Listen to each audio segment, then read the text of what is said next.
samsaradava nalalida loka pranaya karuna guna ganatvam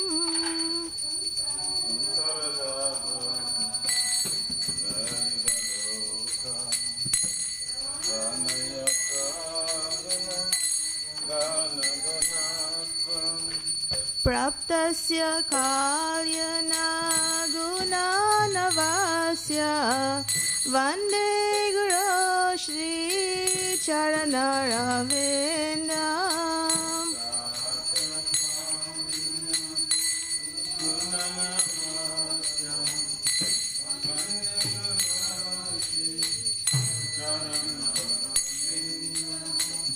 Mahaprabhu kirtana nitya gita vaditra madhyan manasorasena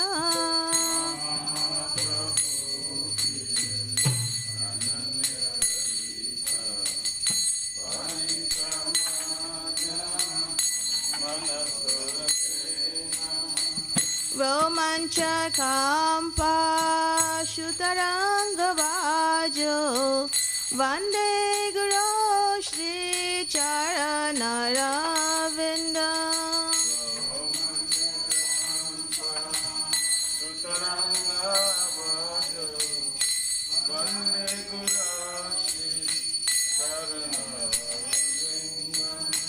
Shri Vigrahara Dhananitya Nanam Shingadathan Mandira Marjanado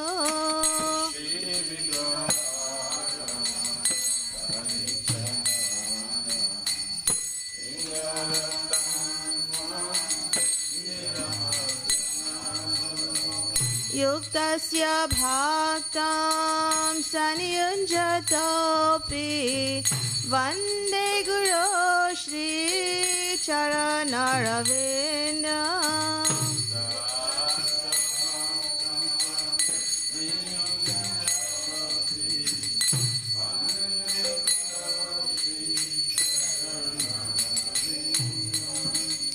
Chaturvida Shri Bhagavat Prasado Swadana Triptan Hari Bhaksha Sandram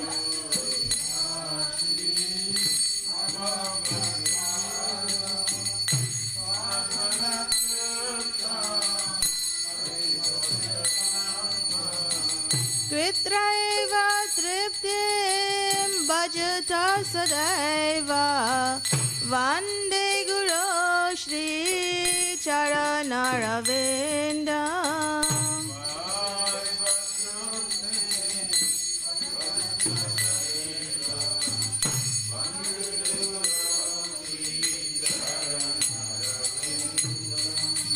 Shri Radhika Madhava Yorapara Madhurya Leela Gunarupanamna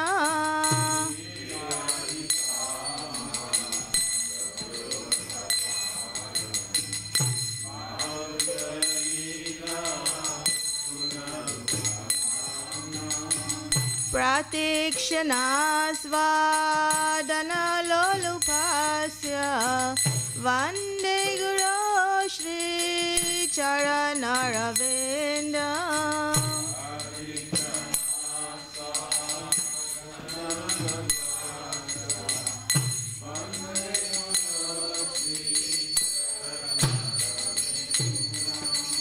Vande Guru Shri Charanaravinda Vande Guru Shri Charanaravinda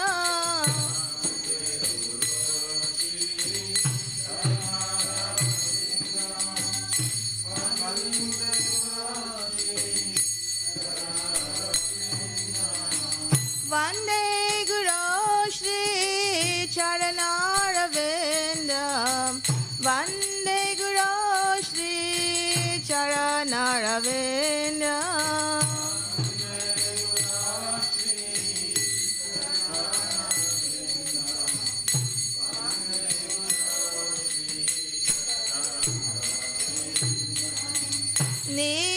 Jayo no Ratikeli Sedhai Yayali Bir Yukti Rapekshaniya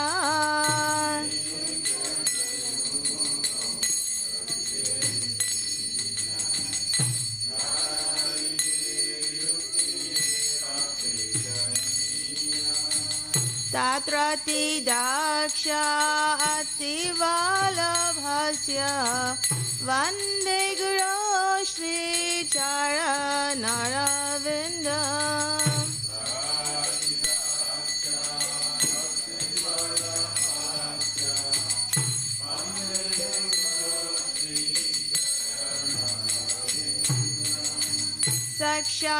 Sakshadaritvena Samasashatre Uktastatha Bhayateva Sadvir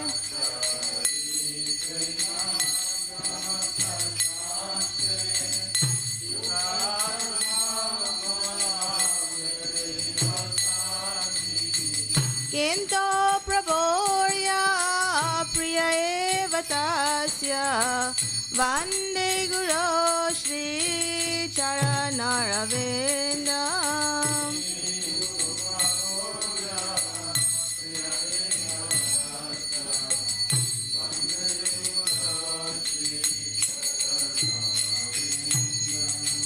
Yasya Prasada Bhagavat Prasado Yasya Prasada Nagati Chetopi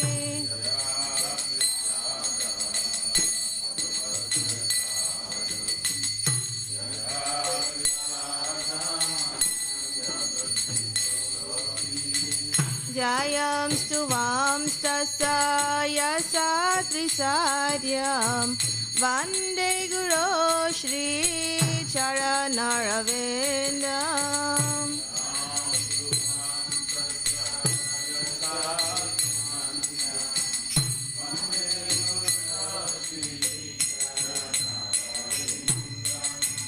Vande Guru Shri Charanaravinda Vande Guru Shri Charanaravinda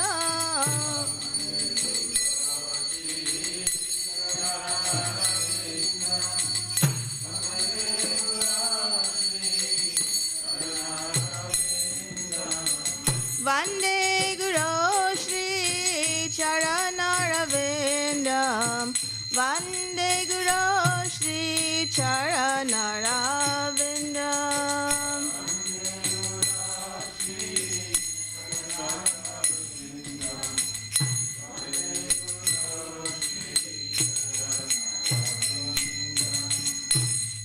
Namah Om Vishnu Padaya Krishna Prishtaya Bhutale Srimate Bhakti Vedanta Swami Niti Namine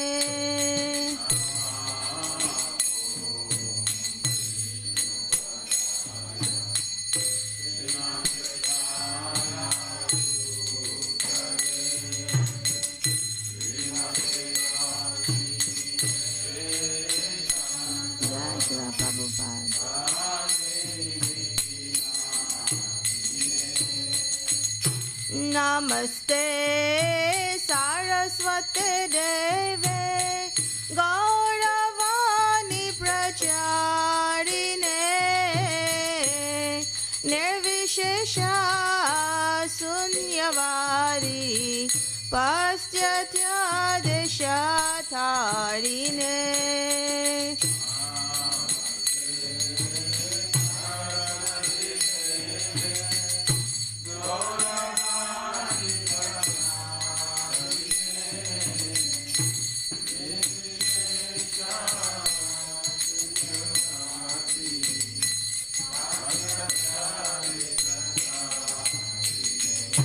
Jaya Shri Krishna Chaitanya Prabhu Nityananda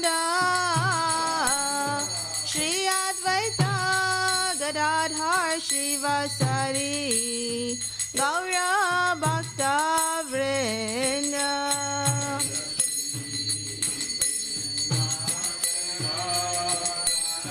Chaitanya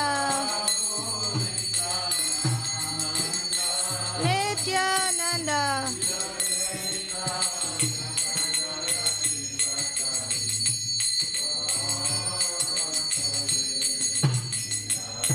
Jaya Shri Krishna Chaitanya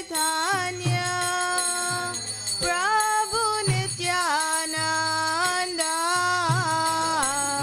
Shri Advaita Gadadhar Shrivasari Gaura Bhakta Vrinda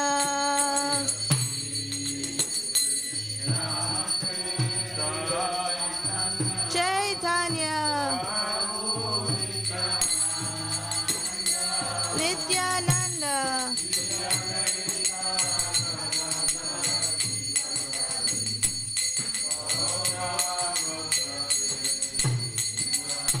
Jaya Shri Krishna Chaitanya Prabhu Nityananda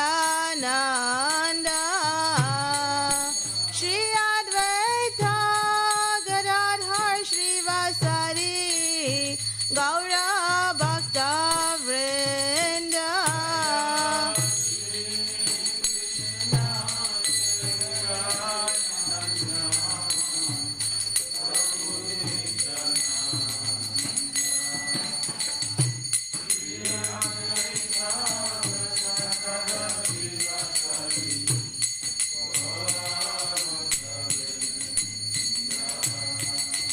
Hare Krishna, Hare Krishna, Krishna Krishna, Hare Hare, Hare Rama, Hare Rama, Rama Rama, Hare Hare.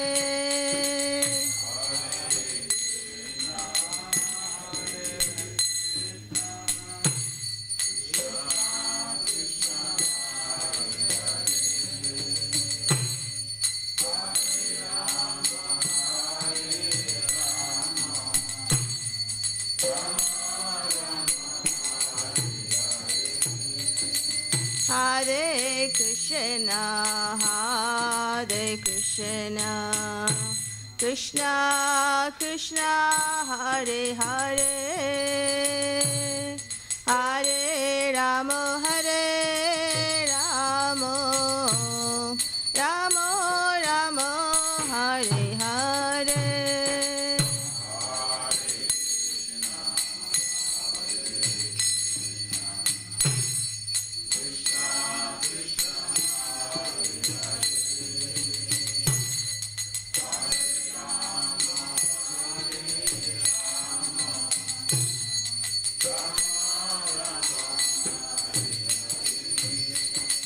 Hare Krishna, Hare Krishna, Krishna Krishna, Hare Hare, Hare Rama, Hare Rama, Rama Rama, Hare Hare.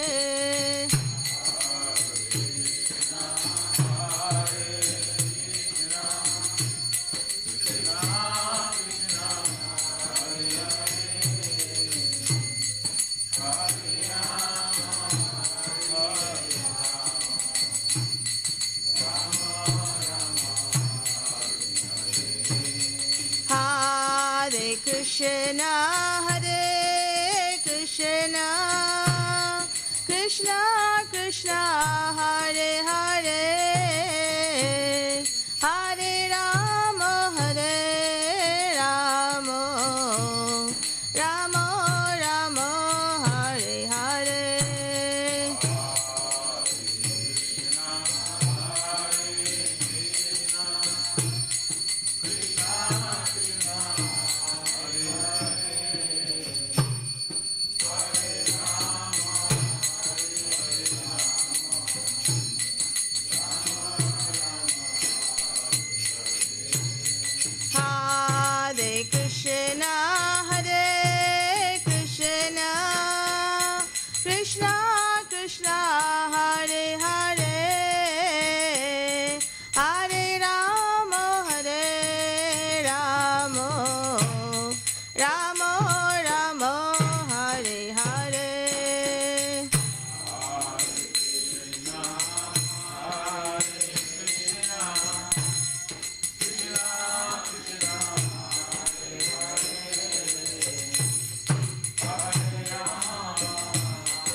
Krishna, Hare Krishna, Krishna Krishna, Hare Hare, Hare Ram, Ram Ram, Hare Hare.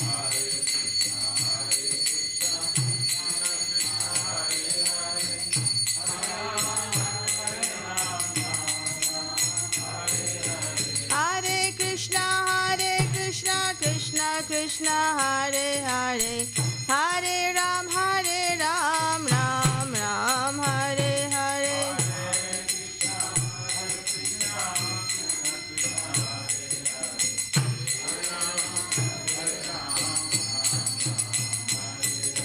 Hare Krishna, Krishna Krishna, Hare Hare, Hare Ram, Ram Ram, Hare Hare.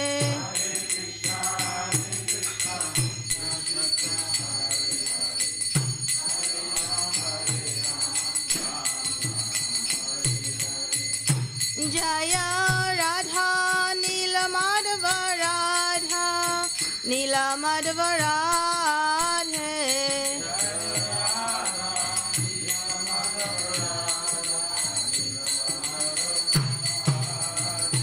Jaya Radhe, Jaya Radhe, Jaya Radhe, Jaya Shri Radhe. Jai Radhe.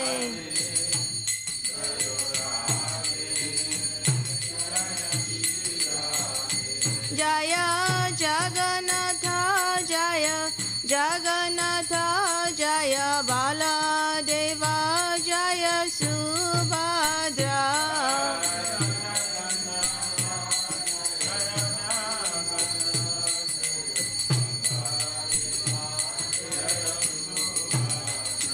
Jaya Sitaram, Jaya Sitaram, Sitaram, Jaya Lakshman Hanuman.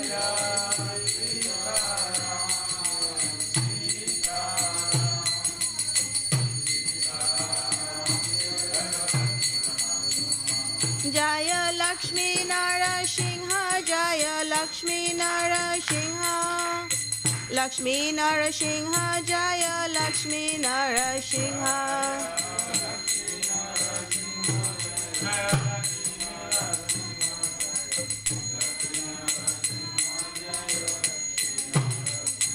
Jaya Gauranitai, Jaya Gauranitai, Gauranitai, Jaya Gauranitai.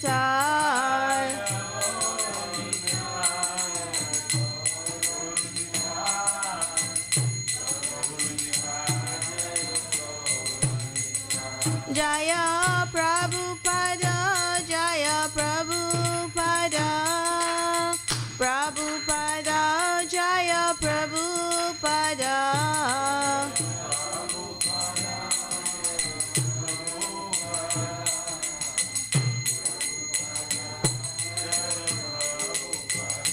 Jaya Gurudeva, Jaya Gurudeva, Gurudeva, Jaya Gurudeva.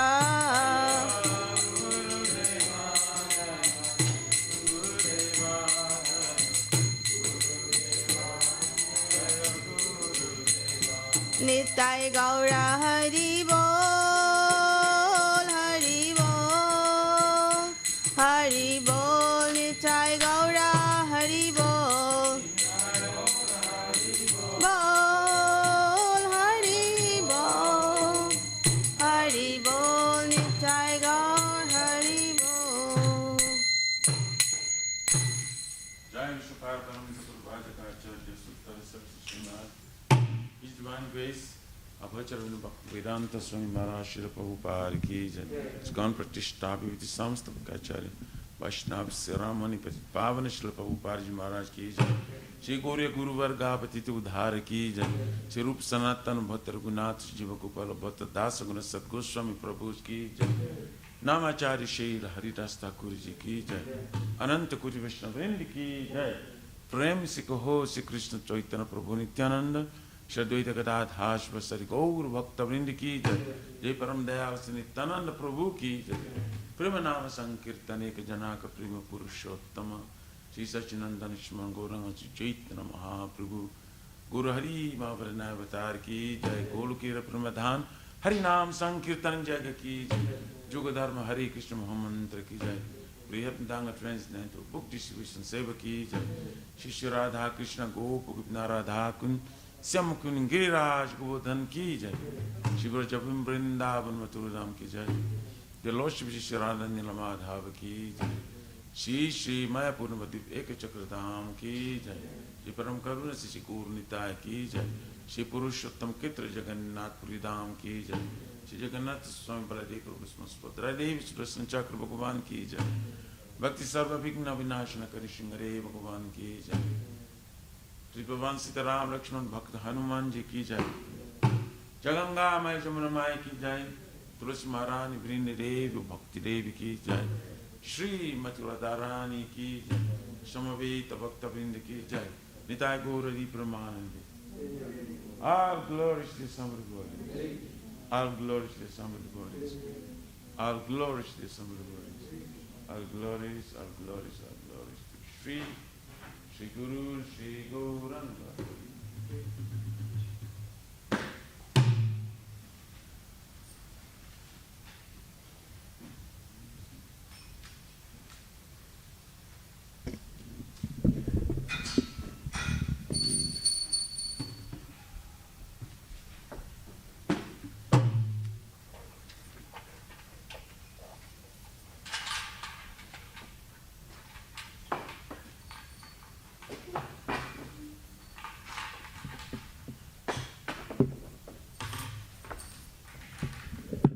Namaste Narasimhaya.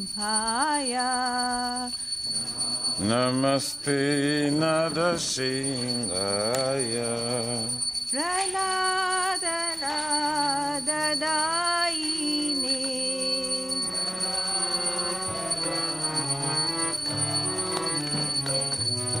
Hiranyakashi Purvakshaha.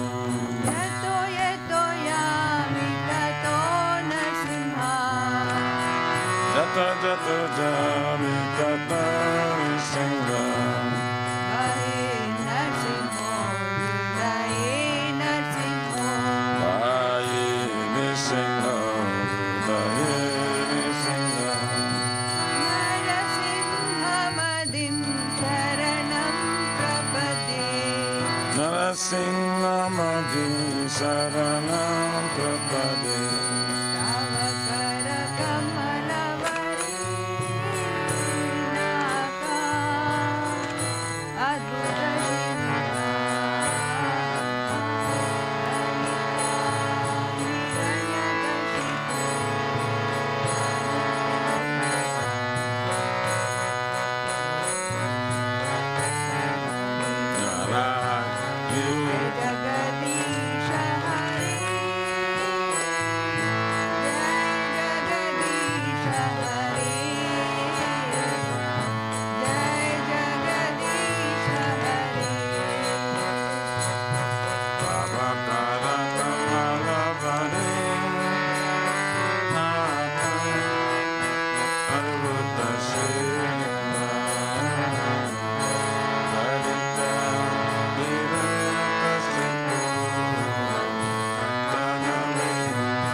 Tulasi Devai Priyai Kesava Satya Vishnu Bhakti Pradi Devi Satavatai Namo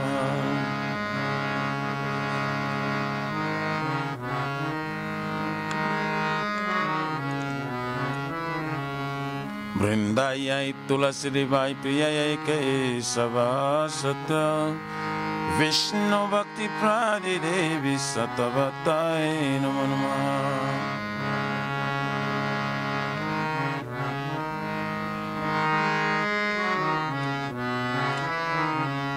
Vrindayai Tulasi Devai Priyai Kesava Satya Vishnu Bhakti Pradi Devi Satavatai Namo Namo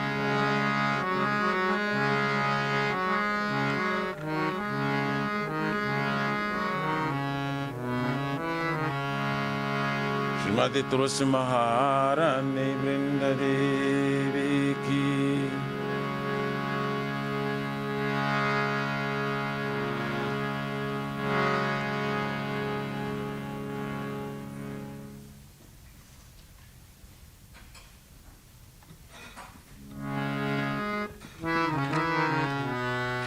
Sing near the mic, huh?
Tara Bancha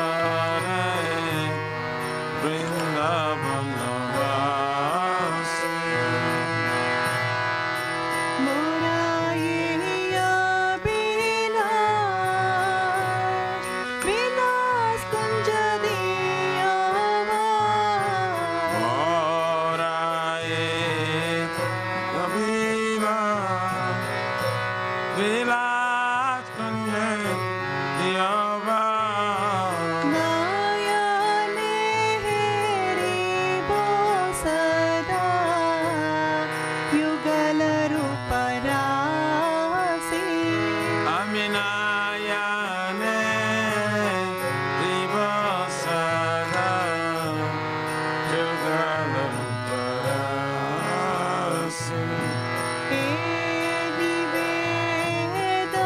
vedanadara sakiranu gata kora Neve Danada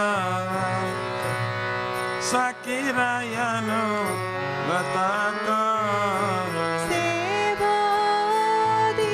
Sevadikara diye koro nijadasi Sevayani Karadi Karadi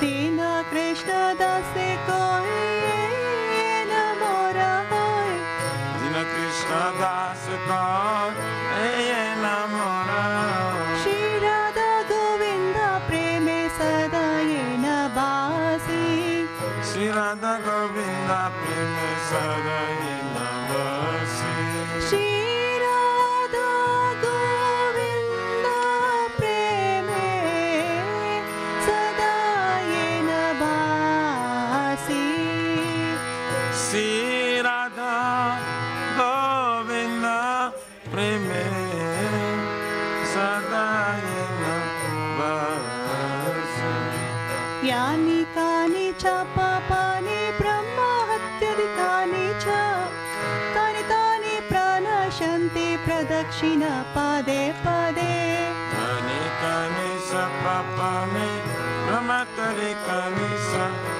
Tani tani pranasanti Pradakshina pade pade यानि कानि च पापानि ब्रह्म हत्याधिकानि च तानि तानि प्रणश्यन्ति प्रदक्षिण पदे पदे Kani kani sa papani Brahmatari kani sa Tani tani pranasanti Pradakshina pade pade यानि कानि च पापानि ब्रह्म हत्याधिकानि च तानि तानि प्रणश्यन्ति प्रदक्षिण पदे पदे Kani kani sa papani Brahmatari kani sa Tani tani pranasanti Pradakshina pade pade Hare Krishna Krishna Krishna Hare Hare Hare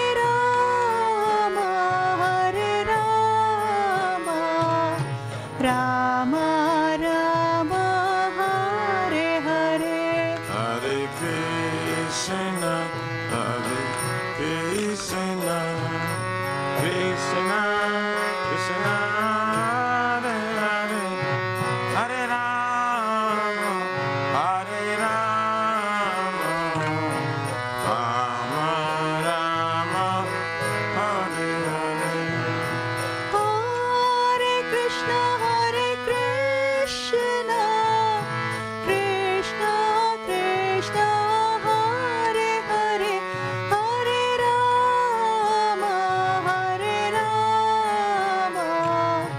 Rama Rama Rama Hare Hare Hare Krishna Krishna Krishna Krishna Hare Hare Hare Ram Hare Ram Rama Rama Hare Hare Jaya Tulsi Maharani Jaya Tulsi Maharani Jaya Tulsi Maharani Jaya Tulsi Maharani Jaya Tulsi Maharani Jaya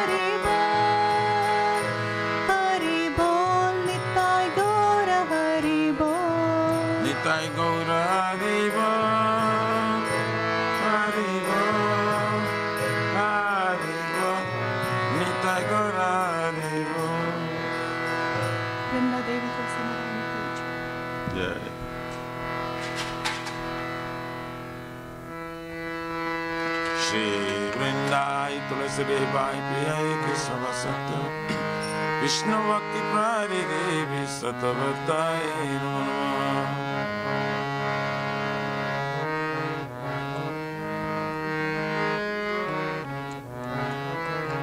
Vrindai Tulasi Devi Priya Kesava Satya Vishnu Bhakti Prari Devi Satavatai Namo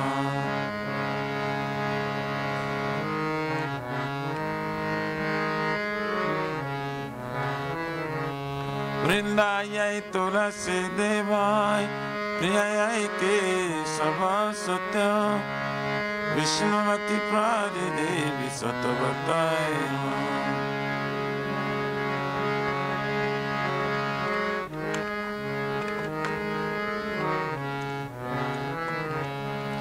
Srimati Tulasi Maharani Vrinda Devi Ki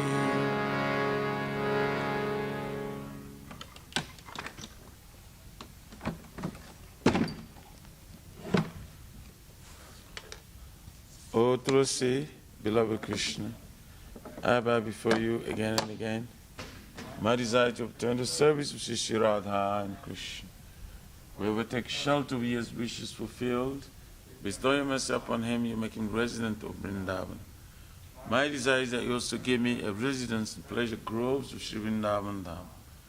Thus within my vision I will always behold the beautiful pastimes of Radha and Krishna. I beg you to make me follow the Kavadamjas of Raj. Please give me the privilege of devotional service and make me your own met servant. His very fallen and lowly servant Krishna prays. May I always see me love Shri Radha and Govinda Shrimati Tulasi Maharani. Vrinda Devi Ki Jai.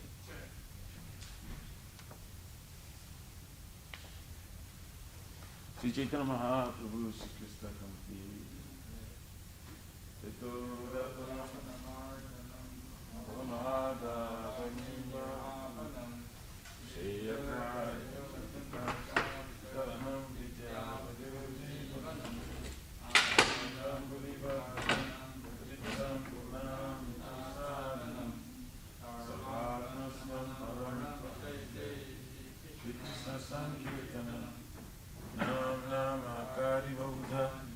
Sarva Shaktis, Tatrarpika Nimita, Smaranena Kala, Tadrisi Tavarpika Bhavanati,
Adarshana Tam Karotuna Dadadhava Vidadatulam Matprana Kastu Sayyidana Hare Krishna Krishna Krishna Hare Hare Ram Rama Rama Hare Sri Chaitanya Mahaprabhu Sri Krishna Kampi.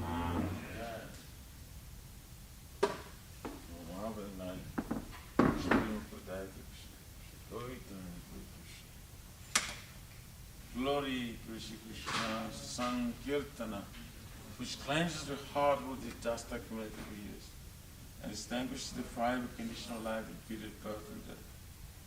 This Sankirtana is the prime benediction for humanity at large, because it spreads the rays of the benediction moon, and it is the life of all transcendental knowledge.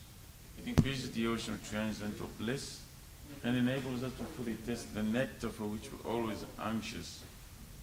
O my Lord, Your holy name alone can render all benediction to living beings.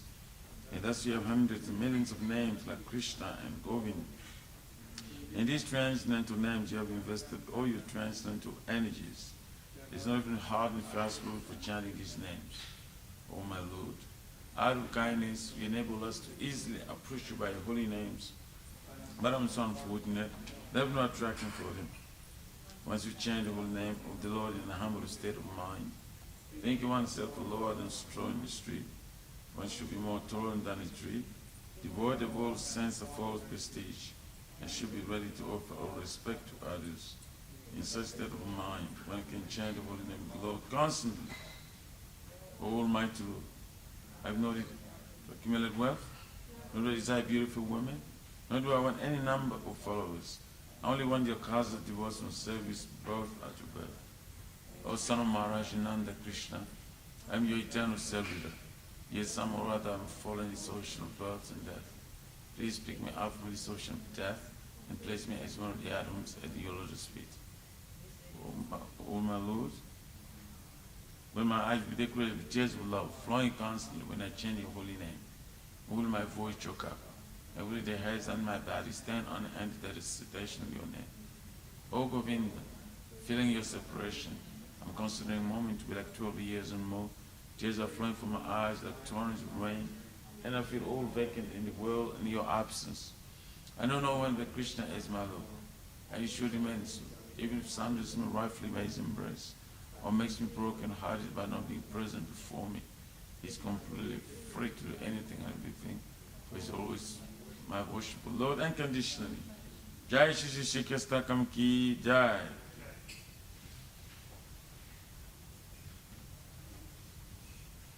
There are 10 offenses in the matter of chanting the holy name of the Lord that must be avoided. They are as follows.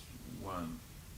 Blaspheming devotees who dedicate a life for propagating the holy name of the Lord. 2. To consider names of demigods, the Lord Shiva, Lord Brahma, to be equal to independent of the name of Lord Vishnu. 3. To disobey the orders of the spiritual master. 4. To blaspheme the Vedic literature or literatures and pursuits of Vedic version. 5. Consider the glory of chanting Hare Krishna to be imagination. 6. To give some interpretation of the holy name of the Lord. 7. To commit sinful activities on the strength of chanting the holy name of the Lord. 8. To consider chanting of Hare Krishna as one of the auspicious ritualistic activities often Vedas are to ritualistic. 9. To instruct the first person by the glories of holy name. And 10. To not have complete faith in chanting the holy names and to maintain material attachments, even after understanding so many instructions on this matter. It also an offense to be inattentive while chanting. Every devotee who claims to be Vaishnava must carefully guard against these 10 offenses in order to quickly achieve the desired success. Krishna Prem. Knowledge of our humble obeisance to all the Vaishnavas, devotees of the Lord. Yeah, just like that. They can fulfill the desire of everyone, they full of compassion to the body. One time, look at the Jack of हमने वैष्णव ये अनंत कोटि वैष्णव वृंद की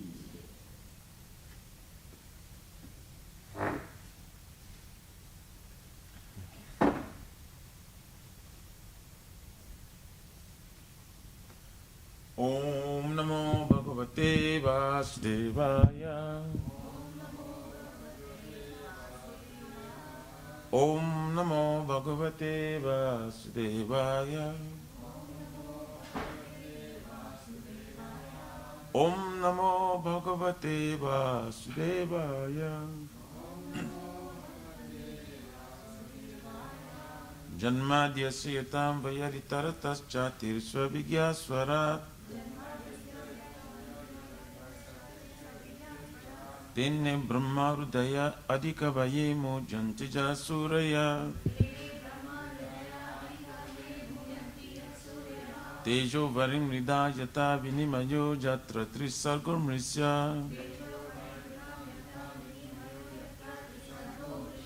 धम्न स्वेन सदा निरस्तकुहकं सत्यं परं धीमहि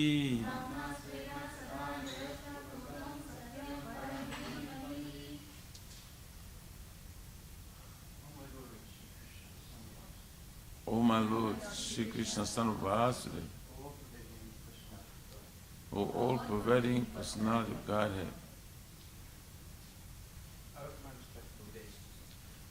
I offer my respectful obeisances unto you. I meditate upon Lord Shri Krishna because he is the absolute truth. I meditate upon Lord Shri Krishna because of the absolute truth. And the primeval cause of all causes. And the primeval cause of all causes. The creation, sustenance, and destruction of the manifested universes. Creation, sustenance, destruction of the manifested universe. He is directly and indirectly conscious of all manifestations. He is directly and indirectly conscious of all manifestations. And he's independent because there's no other cause beyond him. And he is independent because there's no other cause beyond him. It is he only who first imparted the Vedic knowledge unto the heart of Brahmaji. It is he only who first imparted the Vedic knowledge unto the heart of Brahmaji. The original living being. The original living being. By him, even the great sages and demigods are placed into illusion. By him, even the great sages and demigods are placed into illusion. As one is bewildered by the illusory representations. As one is bewildered by the illusory representation. Of water seen in fire or land seen on water.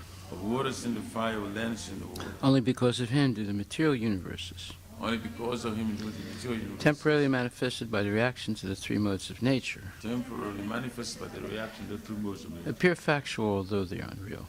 Appear factual although they are unreal. I therefore meditate upon him, Lord Shri Krishna. I therefore meditate upon him, Lord Shri Krishna. Who is eternally existent in the transcendental abode. Who is eternally existent in the transcendental abode. Which is forever free from the illusory representations of the material world. Which is forever free from the illusory representations. I meditate upon him, for he is the absolute truth. I meditate upon him, for he is the absolute Dharma projita kaitavocha. Dharma projita kaitavocha. Paramo nirmatsanam satam. Paramo nirmatsanam. Vedyam vastavam atravastu. Vedyam vastavam astravastu. Shivadam tapa trayon mulanam. Shivadam tapo trayon mulanam. Shrimad Bhagavate Mahamuni Krite. Shrimad Bhagavate Mahamuni. Kim va purer Ishvaraha. Kim va purer. Sadyo Hridi Avurudyate Tra. Sadyo Hridi Avurudyate. Kriti Bihi Sususabhistakshanat. Kriti Bihi Sususabhistakshanat. Completely rejecting all religious activities which are materially motivated. Religious activities This Bhagavata Purana propounds the highest truth. This Bhagavad Purana propounds the highest truth. Which is understandable by those devotees who are fully pure in heart. Which is understandable by those devotees who are pure in heart. The highest truth is reality distinguished from illusion for the welfare of all. The highest truth is reality distinguished from illusion for the welfare of all. Such truth uproots the threefold mysteries. Such truth uproots the threefold mysteries. This beautiful Bhagavatam compiled by the great sage Vyasadeva in his maturity is sufficient in itself for God realization. What is the need of any other scripture? What is the need of the other scripture? As soon as one attentively and submissively hears the message of Bhagavatam, as soon as one attentively and submissively hears the message of Bhagavatam, by this culture of knowledge, the Supreme Lord is established within his heart. Nikama kalpatur galitam phalam. Sukamukad amrita dravya samyutam. Pibata bhagavatam rasam alayam. Muhur ahuraska bhuvibhavakaha. O expert and thoughtful men, relish Srimad Bhagavatam. The mature fruit of the desired true Vedic literatures. It emanated from the lips of Sri Sukadeva Goswami. Therefore, this fruit has become even more tasteful. Although its nectarian juice was already relishable for all, including liberated souls. Shinvatam Swakata Krishna, Punya Shravana Kirtana, Hidyantak Stohi Bhadrani, Vidunoti Suhit Satam.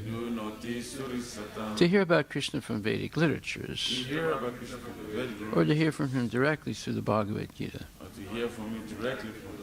it's a self-righteous activity. And for one who hears about Krishna, Lord Krishna is dwelling in everyone's heart. Acts as a best-wishing friend. And purifies the devotee who constantly engages in hearing of him. And it purifies the body constantly engaged in hearing. Nasta presu badresu. Nityam bhagavata sevaya. Bhagavati tamasloke. Bhaktir bhavati naistake. In this way, a devotee naturally develops his dormant transcendental knowledge. As he hears more about Krishna from the Bhagavatam and from the devotees, he becomes fixed in the devotional service of the Lord. Tadarajastamo bhava kamalobodayaschaye cheta itaranavidam stitvam sattve prasidati. By development of devotional service, one becomes freed from the modes of passion and ignorance. And thus material lust and avarice are diminished. Evam prasana manaso bhagavat bhakti yogataha bhagavat tattva vijnanam sangasya jayate. When these impurities are wiped away, the candidate remains steady in his position of pure goodness, becomes enlivened by devotional service, and understands the science of God perfectly. Vidyate hridaya grantis, chidyante sarvasamsaya, shiyante chasya karmani, drista evatmanishvare. Thus Bhakti Yoga serves the heart not of material affection, and enables one to come at once to the stage of a samsayam samagram, understanding of the Supreme Absolute Truth Personality of Godhead. Therefore, only by hearing from Krishna or from his devotee in Krishna consciousness can one understand the science of Krishna. Srimad Bhagavatam, Canto 2, Chapter 1, Text 16. Grihat pravarjito dira punya tirtha jala pluta surcho vivikta asino vidivat kalpita sane. Translation by Srila Prabhupada. One should leave home and practice self-control. In a sacred place, he should bathe regularly and sit down in a lowly place, duly sanctified. Purport by His Divine Grace A.C. Bhaktivedanta Swami Srila Prabhupada. Dhananjaya, can you go in my room and get my phone, cell phone? It's on the little desk. To prepare oneself for the better next life, one must get out of one's so-called home. The system of Varnashram Dharma, or Sanatana Dharma, prescribes retirement from family encumbrances as early as possible after one has passed 50 years of age. Modern civilization is based on family comforts, the highest standard of amenities, and therefore after retirement everyone expects to live a very comfortable life in a well-furnished home decorated with fine ladies and children, without any desire to get out of such a comfortable home. High government officers and ministers stick to their prize posts until death. Let me just see it. I hope that's the right one. Yeah, it's the right one. Thank you. High government officers and ministers stick to their prize posts until death, and they neither dream nor desire to get out of homely comforts. Bound by such hallucinations, materialistic men prepare various plans for still more comfortable life, but suddenly cruel death comes without mercy and takes away the great plan maker against his desire, forcing him to give up the present body for another body. Such a plan maker is thus forced to accept another body in one of the 8,400,000 species of life according to the fruits of the work he has performed. In the next life, persons who are too much attached to family comforts are generally awarded lower species of life on account of sinful acts performed during a long duration of sinful life, and thus all the energy of the human life is spoiled. In order to be saved from the danger of spoiling the human form of life, and being attached to unreal things, one must take warning of death at the age of 50, if not earlier. The principle is that one should take it for granted that the death warning is already there, even prior to the attainment of 50 years of age. And thus, at any stage of life, one should prepare himself for a better next life. The system of the Sanatana Dharma institution is so made that the follower is trained for the better next life without any chance that the human life will be spoiled. The holy places all over the world are meant for the residential purposes of retired persons getting ready for a better next life. Intelligent persons must go there at the end of life, and for that matter, after 50 years of age, to live a life of spiritual regeneration for the sake of being freed from family attachment, which is considered to be the shackle of material life. One is recommended to quit home just to get rid of material attachment, because one who sticks to family life until death cannot get rid of material attachment, and as long as one is materially attached, one cannot understand spiritual freedom. One should not, however, become self-complacent simply by leaving home or by creating another home at the holy place, either lawfully or unlawfully. Many persons leave home and go to such holy places, but due to bad association, again become family men by illicit connections with the opposite sex. The illusory energy of matter is so strong that one is apt to be under such illusion at every stage of life, even after quitting one's happy home. Therefore, it is essential that one practice self-control by celibacy without the least desire for sex indulgence.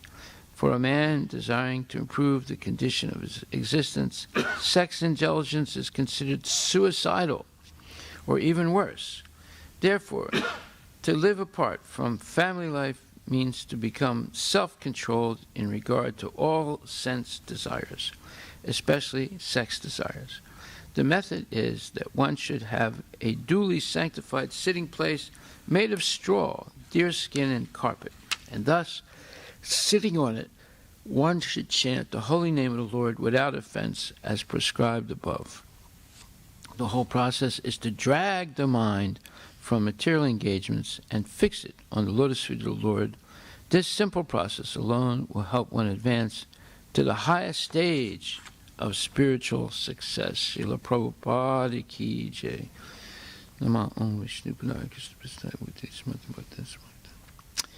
So there's a very nice verse, 8th canto, 19th chapter, 2nd verse. And it says, the Supreme Personality of Godhead said, O King,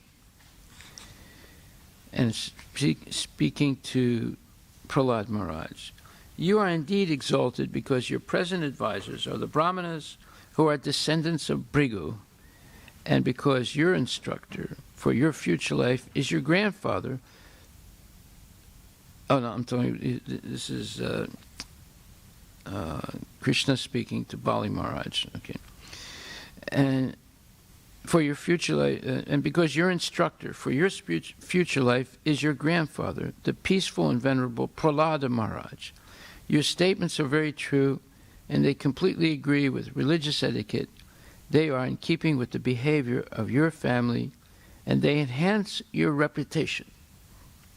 So, in the purport, Prahlad Maharaj is a vivid example of a pure devotee. Someone may argue that since Prahlad Maharaj, even though very old, was attached to his family, and specifically to his grandson Bali Maharaja, how could he be an ideal example? Therefore, this verse uses the word prasanta. A devotee is always sober. He is never disturbed by any conditions. Even if a devotee remains in grihastha life and does not renounce material possessions, he should still be understood to be prashanta, sober, because of his pure devotion to the Lord. Sri Chaitanya Mahaprabhu therefore said, Kiba vipra kiba nasi sudra kenehanaya, ye Krishna tattva veta se kuru haya. Whether one is a brahmana, a sannyasi, or a sudra, regardless of what he He can become spiritual master if he knows the science of Krishna. Chaitanya Charitamrita Madhya 8.128. Anyone completely aware of the science of Krishna, regardless of his status in life, is a guru. Thus, Prahlada Maharaj is a guru in all circumstances. Here, his lordship Vamanadev also teaches sannyasis and brahmacharis that one should not ask more than necessary. He wanted only 3 paces of land, although Bali Maharaj wanted to give him anything he wanted. So this is one example of Prahlad Maharaj, who did not leave his family or leave his house and hearth. But that's because everybody in his family was Krishna conscious. And they were practicing full Krishna consciousness with complete control of their mind and senses. And Prahlad Maharaj was acting as guru for his grandson, Bali Maharaj. So he's described as prashanta, meaning completely peaceful, not agitated by lust, anger, greed, or any of those bad qualities. So therefore, everything depends on being Krishna conscious, whether it's in the forest or in one's home. But if the home is not a peaceful place where everyone is Krishna conscious, then one should leave. But not leave precipitously once all the family obligations, or most of the family obligations, or the main family obligations are satisfied, such as the children grow up, they're educated, hopefully Krishna conscious, they get married. And from that point on, especially when one becomes 50 years old, they should understand the bell is tolling. That's a statement in English. Ernest Hemingway wrote a book, For Whom the Bell Tolls. In other words, the bell is Yamaraj ringing this bell saying, okay, time's almost up. You should get ready to meet your ultimate destiny, which is death of the material body. Not death of the soul. The soul's eternal, but death of the material body. And what are you going to think of at the moment of death? So that requires a preparation. We should prepare our whole life for the moment of death, and especially once we become 50 years old, we can hear the bell ringing. In other words, your time is almost up. So we should understand that and plan our life. 25 years, first 25 years for education, next 25 years, if you want, you can get married, raise your family, and then the last 25 or 50 years, you should be totally focused on Krishna consciousness. And even in family life, one should be thoroughly focused on Krishna consciousness so that when the right time comes, you can leave without any material attachments. That's husband and wife. So they leave together and engage in vanaprastha life by becoming detached from home and hearth. And then later on, the husband is confident, wife is confident. The husband takes sannyas, wife lives with her children, or grown-up children, or in a holy place like Vrindavan. And both husband and wife are like sannyasis from that point on. Okay, so the key is to become Krishna conscious and not to be addicted to sense gratification. That can only happen if one is actually chanting and hearing on a regular basis and taking prasadam and so forth. You know the process. So yesterday we were talking about this when one engages in devotional service, automatically one develops knowledge and renunciation. And that doesn't matter what position one is in, a brahmachari, grihastha, vanaprastha, or sannyasi, or a brahmana, kshatriya, vaishya, or sudra. This is a fact of devotional service. And only by devotional service can we understand Krishna. So, Prabhupada explains, when one understands what is Krishna in truth, that is called knowledge. Jnana vairagya yuktena tatomam tatvato gyatva visitetad anantaram. And then what happens? Because of this constant engagement in devotional service, one receives the causeless mercy of Krishna, has knowledge and renunciation, then one can enter into the transcendental life. Or as Prabhupada says, he is allowed to enter into the spiritual kingdom, not before that. Not before that, without bhakti. And bhakti, by bhakti, you will automatically attain the stage of jnana vairagya, just like if you take one very nice digestive pill, so whatever you have eaten, even stone, it will be digested. It will be digested. Similarly, as soon as you take the bhakti, immediately your gross and subtle body is digested. You will live in the spiritual body. Sagunam samatityaitan brahmabhuyaya kalpate. So that's Bhagavad Gita 14:26. Brahmabhuyaya means that spiritual body. We are already Brahman, aham brahmasmi, but it is covered by the material body, the gross body. Shitir apam tejo marud vyoma, fire, water, earth, air, like that. And mano buddhi ahankara, and the subtle body, mind, intelligence, and ego. So we are covered by this subtle body and gross body. This is our impediment. But by karma yoga, you try to get out of this gross body. By jnana yoga, you try to get out of this subtle body. But bhakti yoga, you cross over the subtle body and gross body. You are immediately situated in the spiritual body. Jnana vairagya yuktena sagunam samatityaitan. So therefore that verse 14:26, mamchayo vibhacharena bhakti yogena sevate sagunam samatityaitan brahmabhuyaya kalpate. One who engages in devotional service and does not fall down under any circumstances, such a person transcends the influence of the three modes of material nature and comes back and attains the spiritual platform. So that is what we're talking about.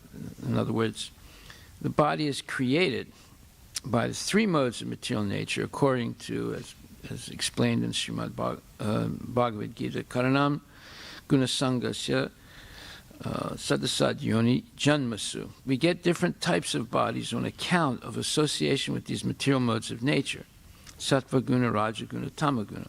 But if you are situated in a devotional service of the Lord, you immediately become on the platform of Brahmabhuta Prasanatma.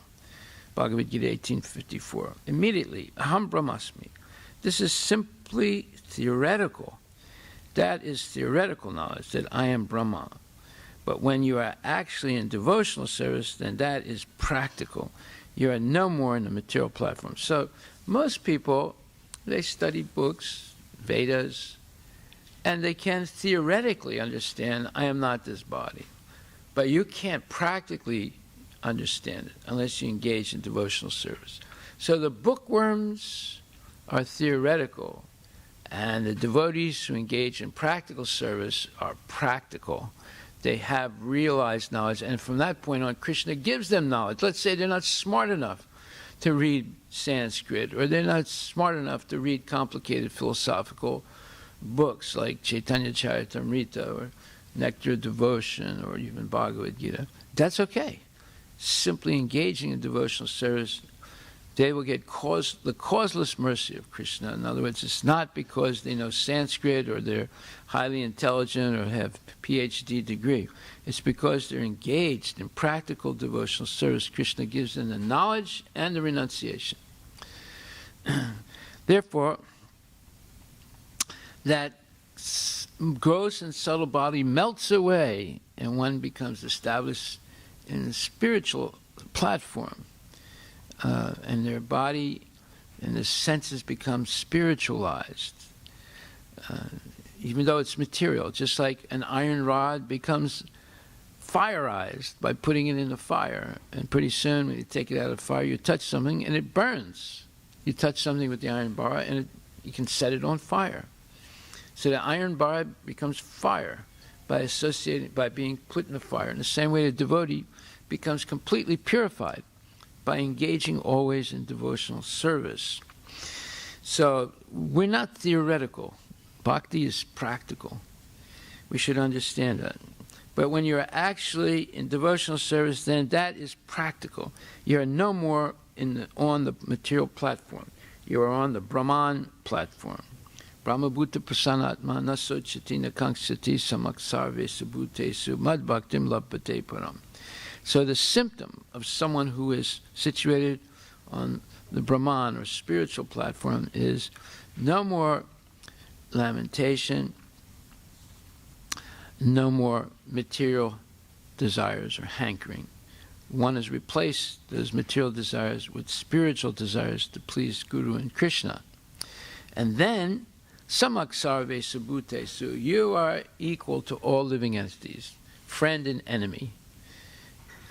You're not partial, you're equal to all. You treat everyone as a spirit soul.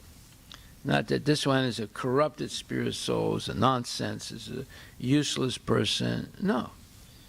Just like every Saturday, first and third Saturday of the month, we go to Shoreline. And in Shoreline, where we go to this black coffee company, we park our truck in their parking lot. But the reason we go there is not to feed the people that drive in cars to buy coffee, although some of them do ask for prasadam. But it's basically because it's one block away from the methadone clinic. That is, drug addicts go to this clinic to get a weekly supply of methadone, which is a drug that makes them feel good, but it's also a drug, but it's to help them wean them off of heroin, which is much more devastating.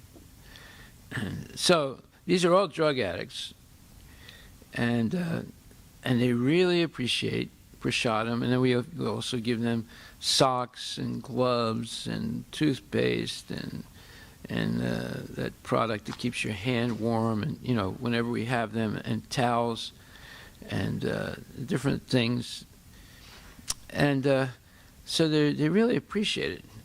But now they're beginning to ask questions about Krishna consciousness. Not all of them, but the more they eat prasadam. So there's one lady who's been a drug addict for 16 years, right?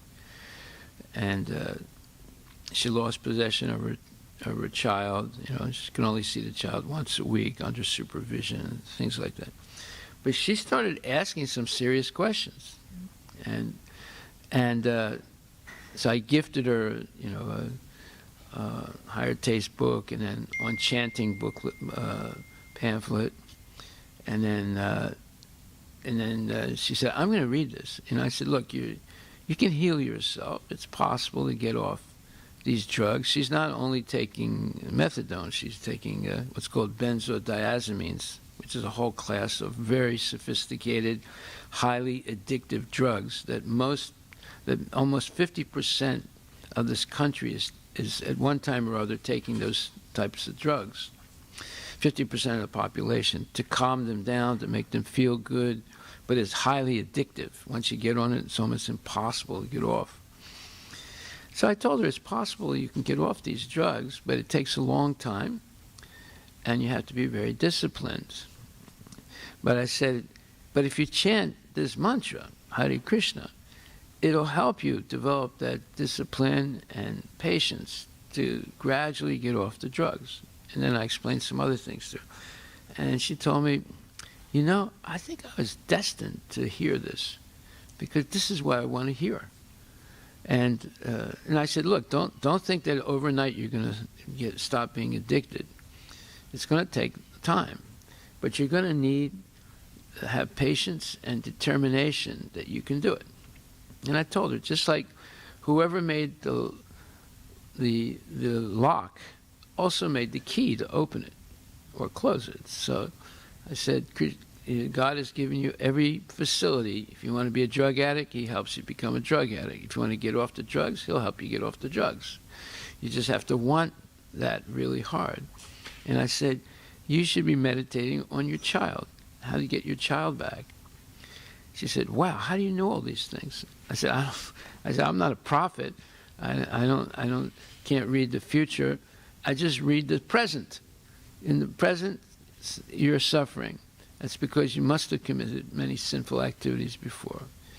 And right now, you're receiving some knowledge now that how you can stop the suffering and change your future based on what you're going to do now, the decisions you make now. So you don't have to go to the palm reader. You don't have to go to the astrologer to know your past and your present and your future.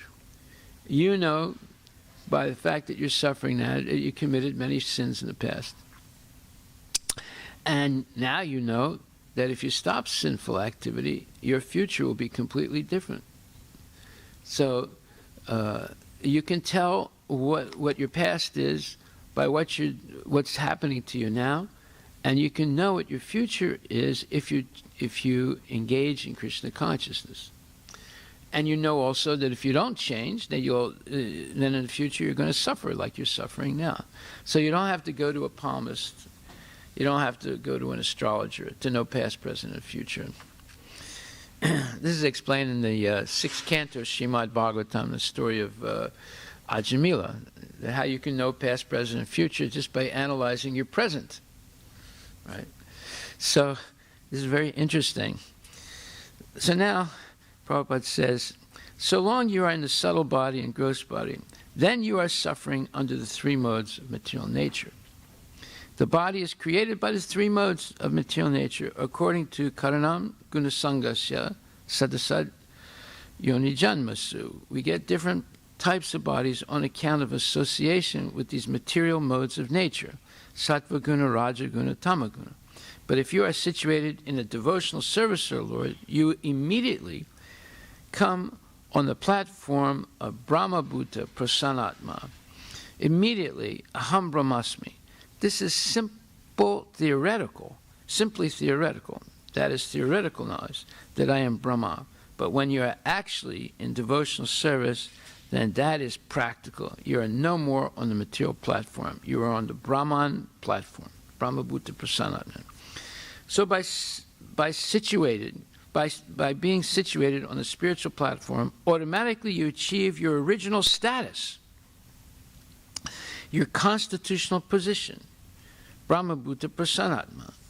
You're no longer troubled by the modes of material nature, by sense gratification.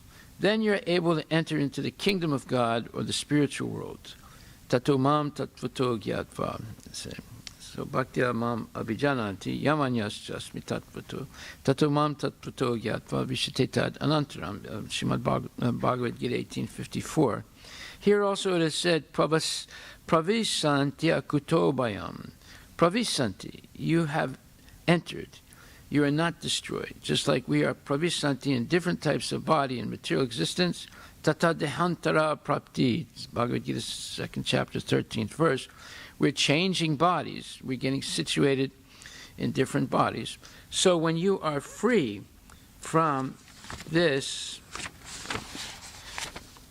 material contamination, then you're pravisanti. You're situated in the spiritual world. The pravisanti is there. There's situation. In the material world, you're pravisanti from one body to another, and you are suffering. So long you get this body, you must suffer. Either you get the king's body or the shoemaker's body or the ant's body or dog's body. To accept material body means suffering.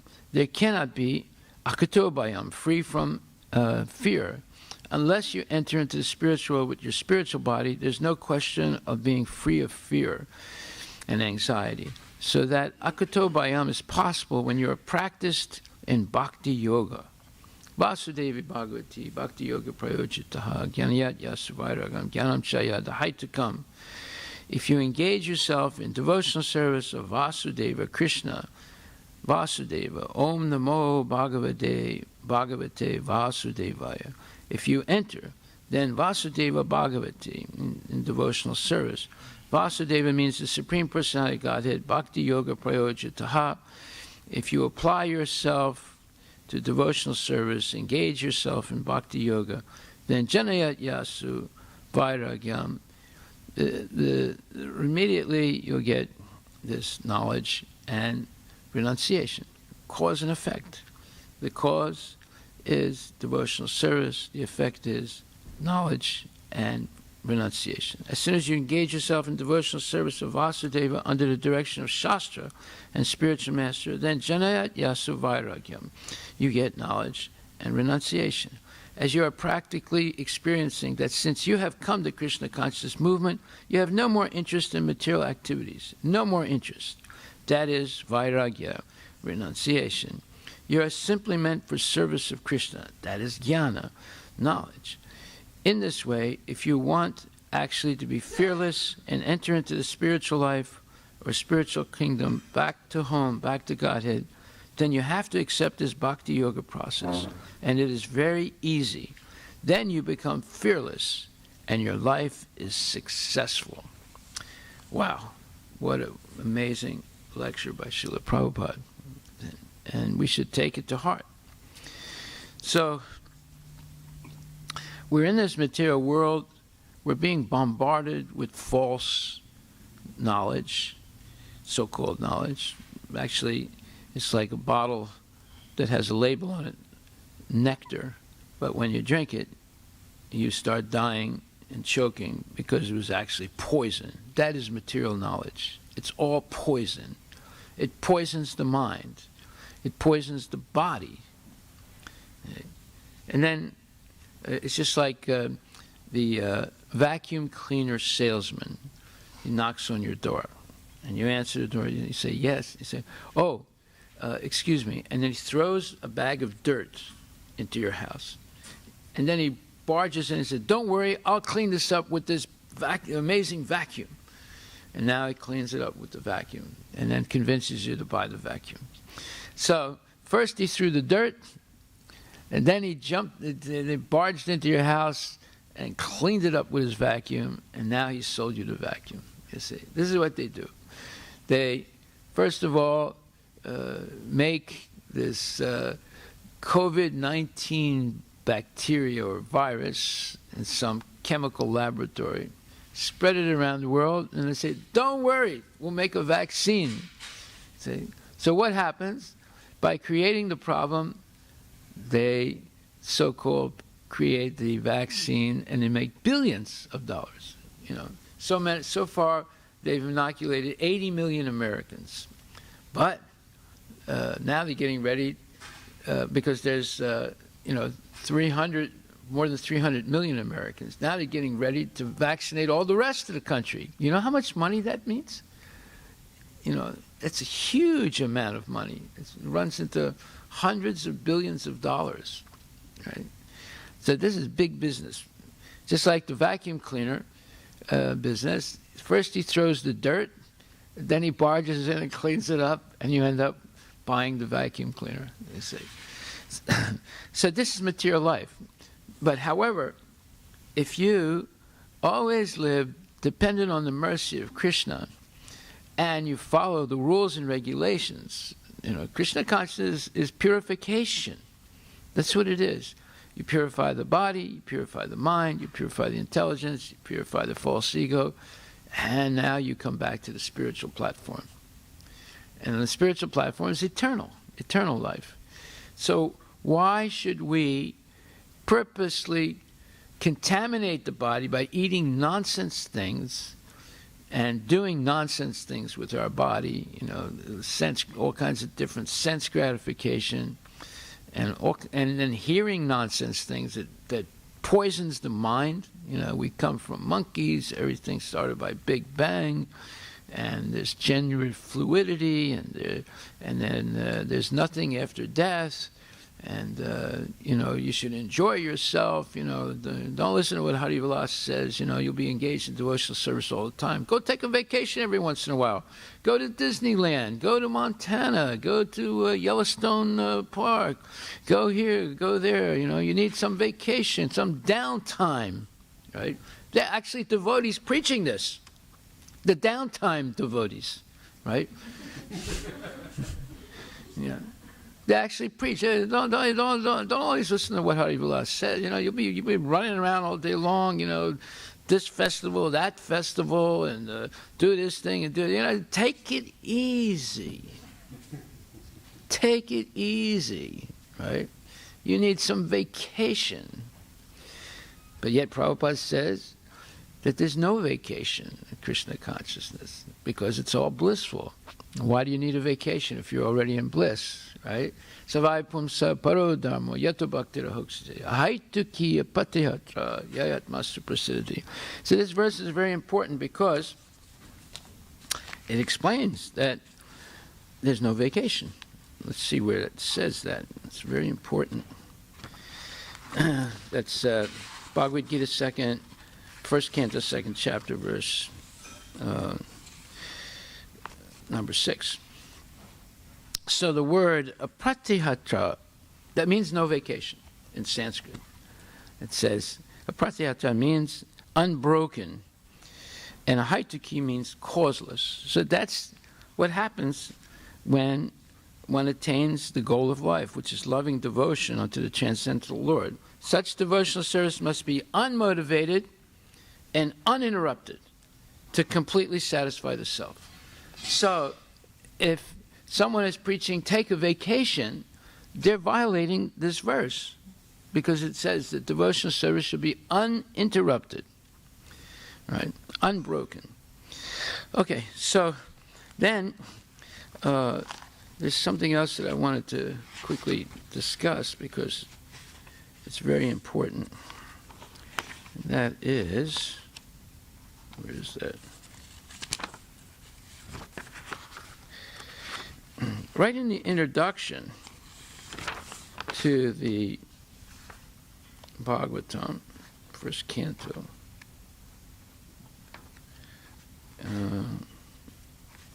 wow, where did that?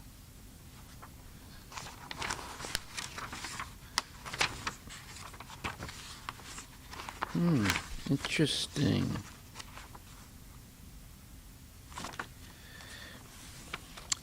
Okay, let me reorient myself here.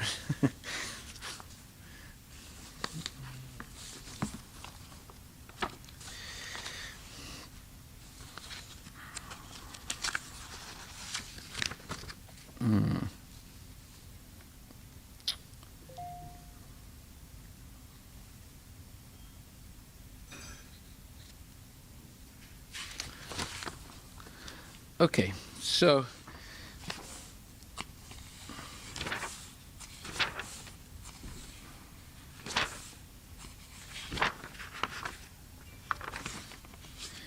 okay, maybe we'll stop here. We'll continue tomorrow. I missed this. I didn't write it down properly. Okay, so we'll continue tomorrow.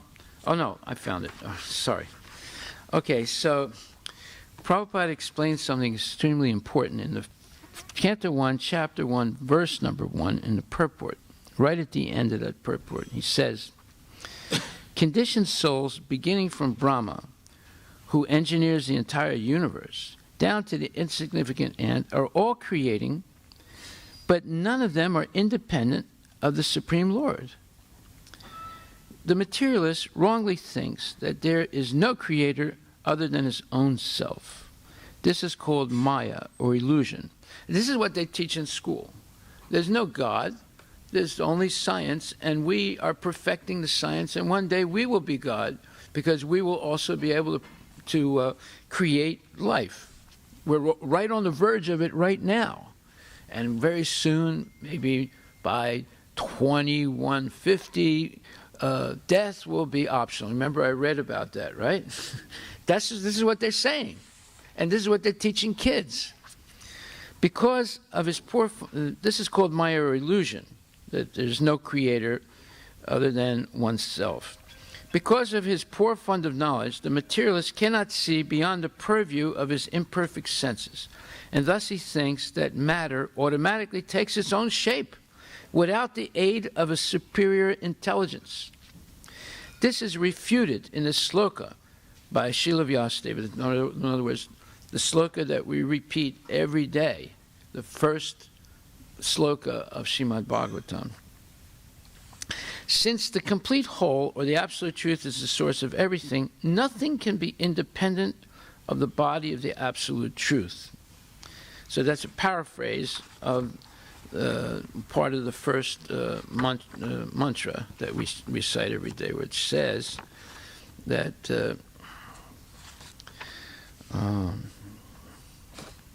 only because of him do the material universe, temporarily manifested by the reactions of three modes of nature, appear factual, although they are unreal. Why? Because Krishna is, it says here, he's the primeval cause of all causes of the creation, sustenance, and destruction of manifested universes. He's directly and indirectly conscious of all manifestations, and he is independent because there's no other cause beyond him. It is he only who first imparted the Vedic knowledge unto the heart of Brahmaji, the original living being. So, the scientists say that the material nature is itself the cause and the effect of everything. That there's no other cause beyond the material nature. Now we're going to hear why the scientists are confused. This is an amazing explanation by Prabhupada. Prabhupada says, because of his poor fund of knowledge, the materialist cannot see beyond the purview of his imperfect senses. Purview means how far his imperfect senses can go in perceiving. And thus he thinks that matter automatically takes its own shape without the aid of a superior intelligence. This is refuted in this sloka by Srila Vyasadeva. Since the complete whole, or the absolute truth, is the source of everything, nothing can be independent of the body of the absolute truth. Whatever happens to the body quickly becomes known to the embodied. Similarly, the creation is the body of the absolute whole. Therefore, the absolute knows everything directly and indirectly that happens in the creation. In other words, just like you know, you go to a doctor and say, I got a pain right in my heart, doctor. And the doctor analyzes your heart. He said, well, I don't see anything wrong with it. He said, but doctor, I really have a pain right here. He said, I don't understand how it's happening. My stethoscope doesn't reveal if there's anything. You'll have to have an MRI. Maybe that'll reveal it, Or you have to have an X-ray. Maybe that'll, because MRI only goes to the soft flesh. The X-ray goes to the bones, right? And then he said, well, maybe we'll have to put a little, we have to go through an artery with a little camera through your arteries right to your heart and see if we can find the problem. So that's the next thing. So there's three levels, right? One is the MRI, then is the X-ray, and now it's the probe that goes, they make a hole in an artery in your leg, and they go right up to your heart with that little tube and that little nano photography, try and see inside what's wrong, right? Because they couldn't see it with the MRI, they couldn't see it with the X-ray. But you know that there's something wrong because that's where it hurts, right? So in the same way, Krishna knows everything because this whole creation is his body, right? His perspiration are the oceans. The hairs in his body are the trees and plants. And his bones are the mountains. This is described. We're going to read that in the second canto, the canto that we're in now, the universal body, the description of it. So he knows everything that's happening to us. So it says, therefore the Absolute knows everything directly and indirectly that happens in the creation. In the Shruti mantra, it is stated that the Absolute Whole, or Brahman, is the ultimate source of everything. Everything emanates from him, and everything is maintained by him. And at the end, everything enters into him. That is the law of nature.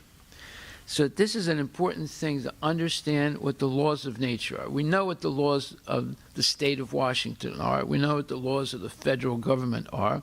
But we don't know what the laws of nature are because they're not taught to us. You can only understand that by reading Bhagavatam and Bhagavad Gita. Okay, I'm going to stop right there. And we're going to continue right from this point. This goes on. It's absolutely brilliant for like 4 pages. And it's all there right in the first purport of the Srimad Bhagavatam, the answer to almost every question we have. You see how powerful the Bhagavatam is. Now, someone said, oh, well, I already studied that. Yeah, you studied it. Ha, ha, ha. But you didn't understand it because we were not ready to understand. Now we have to go back again and look at it more seriously. Right, to be able to absorb this knowledge. It's not just the fact that, oh, I already passed my Bhakti Shastra, I already passed the test on the first canto, now I'm on the 10th canto. Well, that doesn't mean anything. That doesn't mean you understand the first canto, or we understand the first canto. You can see that's why you have to keep going back and re-examine it, because we went through it so fast that it doesn't mean that we understood it. Right? Now, by reading more of the Bhagavatam, we can go back, just like we're in the second canto. Now we're going back to the first canto, first verse, and first purport, to understand better what we're seeing in the latter parts. Hare Krishna, all glories to Srila Prabhupada ki jai.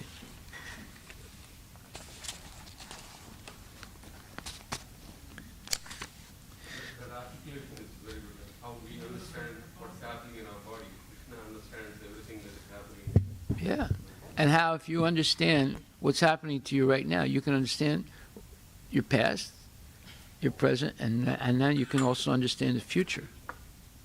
You don't need the astrologer. You don't need the palm reader. You see, Prabhupada is just unbelievable. When you read these things, unless it's really pointed out to you, you go past it. Right? You go right past it. And then you think, well, yeah, but I got my Bhakti Shastra. I'm working on Bhakti Vaibhava now. Obviously, I know the first canto. No, it's not that easy. Yeah, Haribol. Yeah. I have a question. Yeah. So, I have 2 questions. One is we know that to become a Dhamvasi, we should have a mercy of the Guru. Not everybody can go and stay in a dham. Yeah. But according to the purport that we read today, if we are above 50 and we expected Vanaprastha, we can go and live in that. No, when you're Vanaprastha, you go visiting different dhammas, right? And in each dhamma, you do you practice simple austerity, husband and wife together, to lose their attachment to home and hearth, right? And after a certain period of time, when you both feel very confident about the rest of my life, I'm going to stay in Krishna consciousness, nothing's going to shake me. And the wife can live in a holy dham, or she can go and live with her adult children, and the husband takes sannyas. Right? That's the process. Yeah. And Maharaj, why is deer skin considered pure to sit and meditate? No snake will come near. But near the deer. So when someone's meditating like this all the time, right? So snakes or other things can come, but there's something about the deer skin that no snake will come near it. Sure, Maharaj. And one last thing, Yeah. if service is so important, Yeah. then why taking second initiation and stuff? They emphasize on studying the Shastra. And second initiation is only if you want to engage in worshiping the deity. If you don't want to worship the deity, you're satisfied with just chanting and preaching and doing service, then you don't have to take second initiation. No, but why do they then emphasize on getting a Bhakti Shastri degree? If you're doing services, is that not enough? Well, there's different, let's say, ways of validating if a person actually is advancing in Krishna consciousness. One is that they're always engaged in service. The two is that they know the Shastra. So that's the difference between the Kanistha-adhikari, Madhyama-adhikari, and the topmost adhikari, that is Uttama-adhikari. So the Kanistha-adhikari is attracted to Krishna consciousness, likes it, but doesn't have hardly much knowledge of the Shastra, right? So they can't really convince another person to be Krishna conscious. They can point people to Krishna consciousness, but they're not strong enough to convince them. And because they're not so strong in philosophy, they can easily be misled and go away from Krishna consciousness. The Madhyamadhikari studies the scriptures and also is very steady in devotional service and has come to the conclusion that this is going to be my life, the rest of my life I'm going to stay in Krishna consciousness. Whereas Kanistha-adhikari can still waver. Right? Madhyama-adhikari is usually, there's lower level, middle level, higher level Madhyama-adhikari, but the higher level Madhyama-adhikari is not going to leave Krishna consciousness. But they're not perfectly, let's say, trained in the philosophy. They know what the goal of the philosophy is, but they, like you're asking me a bunch of questions, right? Now the symptom of Madhyama-adhikari is that they can answer those questions, right? But then you come to Uttama-adhikari, he perfectly understands the Shastras, like Prabhupada. He can convince anyone. In fact, just looking at him, people can become convinced. Just meeting them for a few seconds, they become convinced. So, therefore, it is necessary, if you want to be an effective preacher, to know the Shastras. Right? But let's say you don't have the intelligence to know all the Shastras, but you're convinced that you're never going to leave Krishna consciousness, and you engage in Krishna consciousness with humble attitude. You're peaceful. You're equal to all living entities. You have the knowledge that Krishna is the goal of life, and he's the supreme controller, supreme personality, Godhead, and you're renounced. So such a person is a pure devotee also. Right? They might not be able to convince people philosophically, but they convince them by their example. So, therefore, there are different ways of understanding the position of a devotee. One is by their constant engagement in chanting and serving. Another is, besides that, by their knowledge of the Vedas, their ability to explain it and convince other people. So.